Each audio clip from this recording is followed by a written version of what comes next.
Hello everyone, today we are going to learn basic Microsoft Excel tutorial how to enter within a cell. So as example, I will get word in here, like first get channel.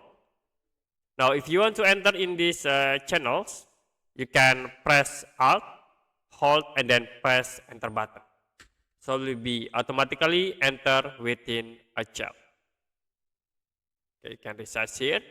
Okay, well, tap again in here, example word, and you can press Alt, enter to enter in cells, and you can tap again, example word.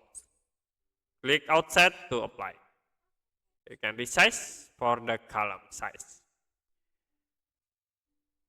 Okay, that's it for a basic Microsoft Excel tutorial, how to enter within a cell.